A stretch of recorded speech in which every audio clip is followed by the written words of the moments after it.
En el mercado del Valgame Fest, el gran protagonista no podía ser otro que el queso. Nosotros de Cabrales traemos muy poco porque tenemos la producción vendida, pero luego aparte bajamos con el queso de Arangas, que lo elaboramos nosotros solamente. Es más suave que el Cabrales y llama la atención porque no es habitual. Va llegando la gente, van mirando, algunos dicen por la tarde pasamos, otros compran algo, bueno, poco a poco.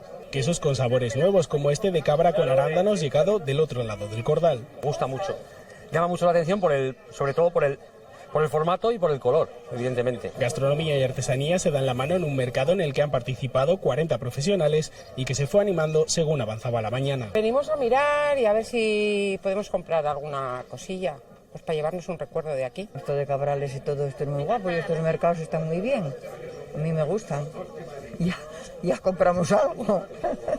Nos llevaremos algo de comer, nos llevaremos algún queso y alguna cremilla de esas que hay por ahí natural. Sí, nos llevaremos algo para usar y recordar. La lluvia caída a mediodía no impidió que por la tarde los más pequeños disfrutaran con los juegos tradicionales instalados en la plaza del Castañeu, minutos antes de que comenzara la música con los conciertos de Xuaco Amieva y Dobra, una primera edición de un festival que se cerrará esta noche con la música de Dixebra.